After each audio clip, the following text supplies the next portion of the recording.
ఆ పిల్లని చూడండి, చందుని పెళ్లి చేసుకోబోతోంది. తన జీవితం పాడు చేయకండి.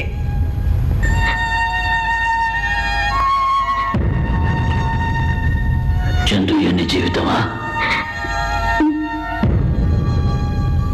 ఎన్నేళ్ళుగా తెలుసు నీకు? 2 సంవత్సరాలుగా.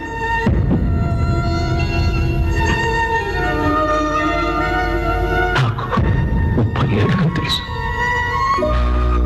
నీకన్నా నాకేనమ్మా దుఃఖం ఎక్కువ. పెళ్ళైన 2 ఏళ్ల తర్వాత పుట్టిన బిడ్డ వాడి ప్రాణంగా చూసుకుంటాడు. నా చేతుల్లో ఆడుకునేటప్పుడు ముందించేవాడిని, మీసం గుచ్చుకుందని ఏడ్చేవాడు.